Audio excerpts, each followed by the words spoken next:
Oh man, we're going to have a great show today. We're going to be talking about a topic that you might know a little bit about, or you might know a lot about it. You might have experienced something in your life, but it's really important to talk about this. So we're going to be talking about going from crisis to compassion. My next guest is Sally Betters, and she's an expert in this field. We're going to talk about childhood trauma, and there's a lot of things we're going to be talking about here. And then also at the end of the session, she's going to give away a 30-minute coaching session with her to the first 3 people who respond. All that information will be in the show notes, so make sure you check there when we get done with this podcast. So Sally, welcome to the show. I'm excited to have you here on the Women Action Takers podcast. Thank you so much. I'm excited too. This is a topic we were talking about, before we went live, is that, a lot of times what happens is people go through experiences in their lives. There's trauma that happens, and trauma doesn't mean like you had to see somebody die, right? Trauma, it means so many different levels of it. And your trauma is different than my trauma. Your trauma affects you differently than my trauma affects me. So let's talk about this and, talking about like, what is trauma? And how do you help people to come from a crisis to compassion? And that's vastly different. Like they're totally on the opposite spectrum. So how do you help people go from that, from the crisis to compassion? Well, that's a great question. And the first thing we have to do is we have to identify it. We have to identify, did this happen? And if it did, we want to be authentic and we want to be truth tellers and share that truth. And we want to be careful with who we share it with, that there's someone safe, that it's either someone who's professionally trained or a dear friend who we know is going to keep our confidence. Because as you mentioned, trauma is associated with deep pain, and it's life-transforming pain that oftentimes forms our identity. We identify with that trauma as making us less than or deserving of that. And that's different from a crisis, in that a crisis is sudden. It's a sudden event that is also grievous and needs to be processed. But trauma, it has lifelong impact. Well, I have a question related to that, because there was something you said there. You said, and we have to tell the truth. And Yes. the reason that, I just got goosebumps from that. And the reason for that is because sometimes I'm thinking like past my life. I'm 56 years old. I've experienced 56 years times 365 days, here on this planet. And the truth, what really is the truth? Because is it my truth? Is it the truth? Is it the other person's truth? Whose truth is it? And how do we get to the bottom of the truth? Well, we all have experiences and we see things through our own eyes. The truth for me are things that I've experienced that were factual, that I knew happened, that I did not fabricate. And the way I live my life in being authentic is speaking the truth and not being afraid any longer that truth is going to distance me from someone else or will shame me in some way. And I'm a strong believer that the truth sets us free. It is in speaking that truth that we are no longer attached to it as if something that has defined our being and limits us. So once we say the truth and we say, oh, this happened in my life, it doesn't mean I'm going to stay in that place. It means we just identify that it did happen, it was real. And for me, forgiveness is very important, and it's very important with my clients, not so much for the perpetrator, but for the person who needs to do the forgiving, because then we can move on, we can leave it where it needs to be left. I'm a person of faith, so I believe that this person will be accountable to God, and I don't need to worry about that. I don't need to try and control their punishment. I need to take care of me. Yeah. And, I'm going to share something about that. Now, I grew up in a very volatile, abusive, alcoholic household. And what you just said, it's really interesting because I discovered this about maybe 2 years ago. So 8 years after my dad passed away. My dad was an abusive alcoholic. When I was 16, I'm the fourth kid of 5. When I was 16, my dad stopped drinking because the doctor said, you got to stop drinking and smoking or you're going to be dead in 3 months. I mean, that's how much he was like damaging his body. And so he Mhm. stopped drinking cold turkey, stopped smoking cold turkey. And he was going through AA, and he was going through the steps. And I'm not sure what step it is, but there's a step where you make amends to those you've Yes. hurt. Right. Mhm. And so here's the reason I'm mentioning, and you'll understand why I'm saying this in a minute here. So I'm 16 years old. I'm a pig-headed 16-year-old. I know everything. My parents don't know anything, right? I'm that 16-year-old. And my dad came to do that step with me, to make amends with me, one of the kids that Wow. he hurt. And you know what? I didn't accept his amends because I didn't think he did it the way he was supposed to. I was Mm. 16 years old. Like, he never made amends to me. And I said that for decades. I always thought that my dad didn't make amends. But what you just Mm. said right now was what I fully understand now, is that the amends weren't for me. He had to make amends, and he had to make amends within himself, because I might never ever forgive him. Mhm. But at least he did his work that he had to do to get over the trauma of what he caused because of the trauma from the childhood he had. Yes. Yeah, Yes. it's really incredible. And then that my coming to that understanding is where I was able to forgive him. Mm. He was already passed away, but I was able to forgive him finally. Mhm. That's so important that we can forgive and that we can realize that so many people who are abusers have been abused themselves. And that is not to diminish what they've done, but it is to recognize truth that their abuse is cyclical. My first job right out of UCLA, out of college, was at the Los Angeles Shelter for Battered Women. And I saw it demonstrated right in front of me. I saw women who had been abused in their marriage, that their oldest sons would then also repeat that abuse. They would slap their sisters, they would slap their mother when they disagreed. And it was horrifying. And it was a safe environment. There was a therapist there. But these kids did act out in the way they saw their fathers act out. They would be abusive with each other. So it is a cycle of abuse that has to be treated, has to be grieved, has to be taught what's appropriate behavior. But there's so much to this. And that's why I wrote my book, because so many of us have gone through crisis and trauma. And we have had to navigate those difficult roads, many times alone, of how do we make good decisions based on the track that's in our head, this negative mindset that we're not worthy, that we don't deserve to have a good life, that somehow we deserve that punishment.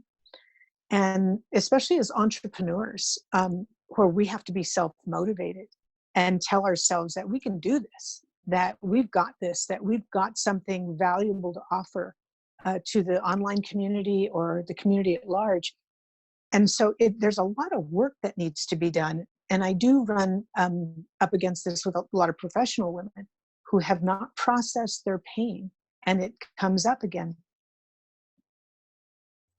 I have a question related to that. And, thank you for the work you do, first of all, because this work is very important for, we do have to, heal those past pains, because a lot of times we will hold on to them and they're blockages, right? It's like they've got this block that's going to prevent me from being able to move forward. And this is one thing that I've gone through a lot of work, Mhm. personal self-development work in order to get there.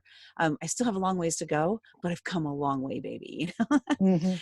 But I Yes. have a question. So it's interesting that one thing I've noticed is um, people compare, right? It's kind of like, it seems to be a natural trait that we'll compare ourselves to others.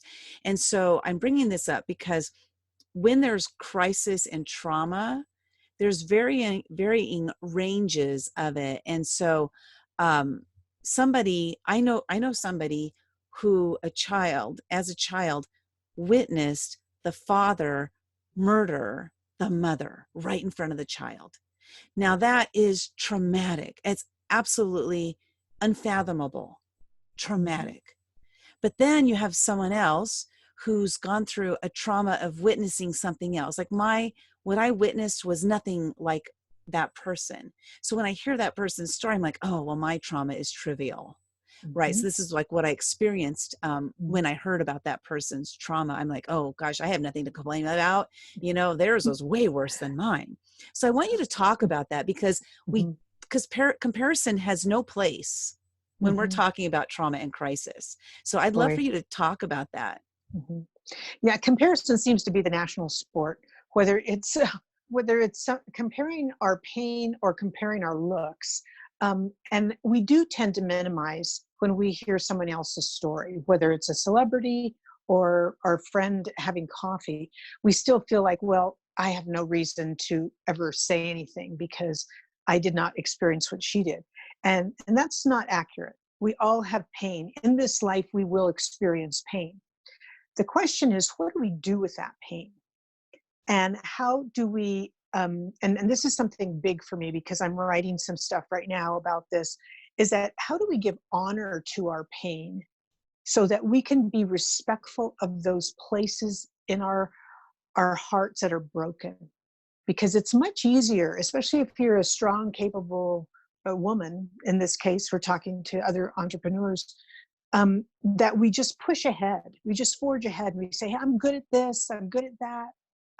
I look good on the outside. Nobody needs to know the rest. I'm just going to forge through.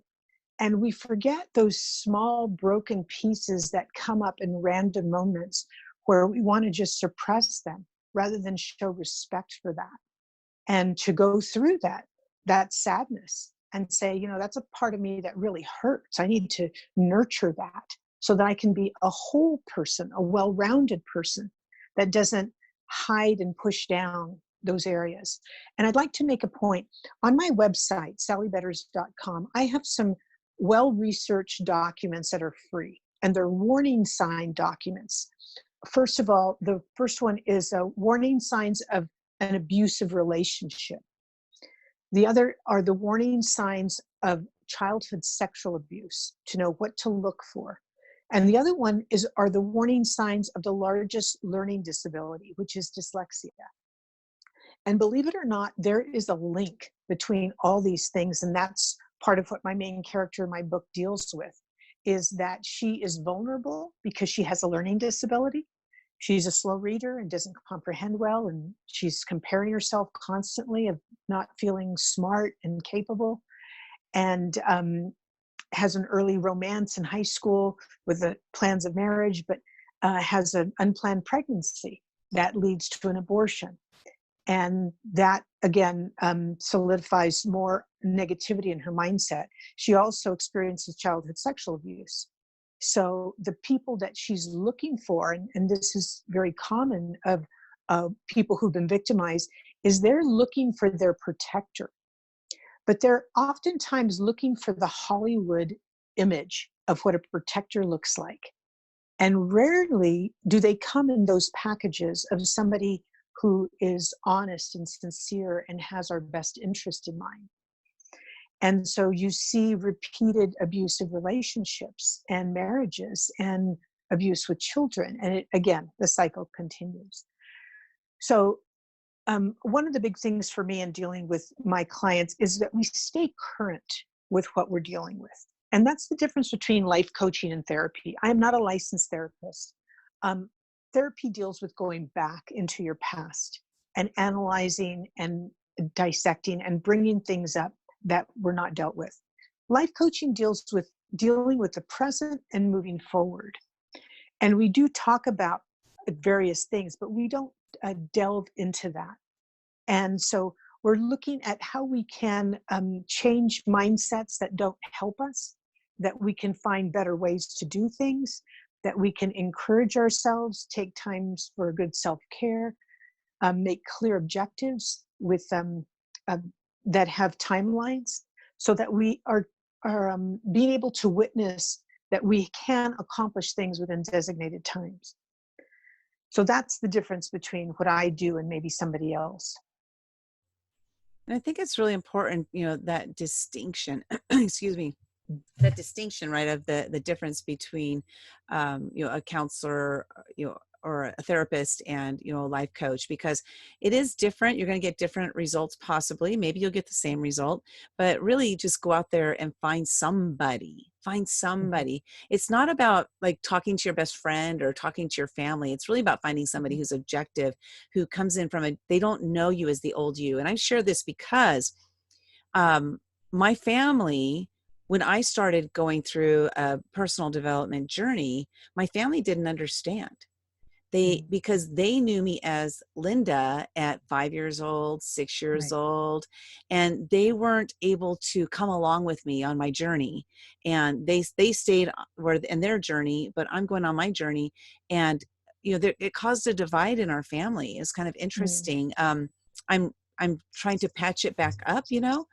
but it is interesting because our family knows us through our situation from the past.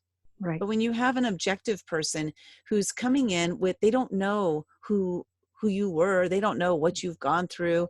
They are not basing you on any of that stuff. It's like a fresh start. So I think that's why it's really important to find somebody who's objective to come in and help you. That's what I was trying to get at there. Yes, and you raise an excellent point because for me, I needed to go through several classes to become certified, and so for 20 years, I was a special needs tutor. So I worked with parents who needed to grieve the loss of what they had hoped for in a child versus what they had, and now how to deal with the whole educational system as an advocate. But they have to take the time to deal with their own grief in this process because it's ongoing grief. It doesn't end as the child goes through different stages of development. So I have different types of training. I'm also was a post-abortion counselor for many years and dealt with that type of grief, and also working with the elderly. And that's something my husband and I are currently doing. We're caregivers. So some of my clients are caregivers and they need to process the grief of dealing with someone who is in their later stages of life, or even a younger child who has a disability where they're caregivers full time. So I would encourage your audience to look for somebody who is a good match for the issues that they have. Not all life coaches are certified, and it is costly, and there are classes, and you do have to jump through a lot of hoops. For me, I brought 20 years of experience to the table before I even got certified. So I do deal with people who have experienced grief of the loss of a child, of a terrible divorce, of abuse in their childhood, but it runs the gamut because, as I mentioned before, we all experience pain, and we have to process that in order to grow. And what we don't talk about never gets healed. Hmm. I think And that's so, big. And, I'm going to stop you there for just a second because you said something, you mentioning about the caregiver. And one thing I want to share with people is to, not, I don't want to say don't do this or don't do that or don't feel this way or don't feel that way. But when my mother was passing away, it ended up being the last day of her life. I didn't know it was going to be the last day. And we had hospice come to our house. And the day when we brought her home from hospice, I told the family, I said, I'm going to go ahead and take off work until she passes because I'm going to be here with her the whole time. And which was a good thing, right? But I went through the gamut of emotions that day, because just like you're talking about the grief, the loss and this and that, like my mom was going to be passing away in, I don't know, 2 weeks, 3 weeks. We had no idea. But that night, as I was laying on the couch, because my husband, it was that first night I was going to lay on the couch and my husband was going to get some sleep, right? And then the next night we're going to switch. And we had a hospice nurse at the house. Probably every 15 minutes, she came out to ask me a question. Where's this? Where's that? I need help with this, or what have you. And that was my role, was to be there for my mom and to help the hospice nurse. But I went through an amazing amount of guilt because I was like, I can't do this. I cannot do this. yeah. I realized how much work it really is in Mhm. those end stages. And I felt guilty for saying, I can't do this. Like, it was almost like I wanted my mom to just go ahead and just die already, Mhm. because I can't do this, And I'm sharing Mhm. this because this is an emotion that you might go through. Mhm. And I could let my guilt take over, or I could say, you know what, there's no reason for me to feel guilty about this. This is reality. This is a real emotion. And this is what I'm Right. really going through. And so I was That's able to right. process through it that way. But oh man, Mhm. but it's, Mhm. it's okay to feel like that. It is, and I so appreciate your honesty because it's true. We do have feelings where we don't want them to suffer any longer, and we don't know how much we can handle because we're exhausted. And when you're tired, it's really difficult to show up filled up and being loving and kind and fun and bubbly because we're exhausted. And so we have to have a sounding board. And for me, it's really important as a certified life coach to be exceptional at one thing, and that's listening. Very few people know how to listen, and to listen critically for what's said and what's not said. And to be able to ask those second and third level questions, to go deep into the core so that the person can find their own answers. Because a life coach doesn't give you your answers. We help you to find your own answers so you come to a place of feeling settled, that you can move on to the next thing. And so personally, I think everybody needs someone to talk to. Yeah, completely, completely. And for us to share those deep things that we don't know how to express to our loved ones. We don't know how to express it to other people. So Sally, I Mm. want to thank you so much. Oh my gosh, that time flew by like crazy. So Uh-huh. I do have one last question. This is a question that I like to ask all of my guests. And just so you guys Yes. know, all the links are in the show notes. You can, download her book. You can, she's got a workbook or book. She's got ways to connect with her. And also the first 3 people who respond with a 30-minute coaching session with her, that's going to be awesome. What will happen is after 3 people connect with her, I'm going to remove the link. So if you go to look for the link and it's gone, it's because the 3 people already connected. You got to be first. So Sally, here's my final question. And thank you. This has been just an amazing topic that we've talked about. It's really important to seek help from those who are not as close to you, because I think it's important to get that objective person who's not going to be afraid to ask you those questions that you really Yes. need to have asked of you. So my question is, what is one action step our audience can take today, tomorrow, or next week that is going to up level either them in personal life or in their business life? One action step. I think the first thing is to ask themselves what brings them joy. What brings them true joy in their life? And if they're not doing it, to seek help to find out what it is. I do want to quickly say that all proceeds from my book, speaking, and life coaching go to an amazing organization fighting human trafficking. So your audience is part of the solution as they support my books that are on Amazon. Oh, that's fantastic. I love that.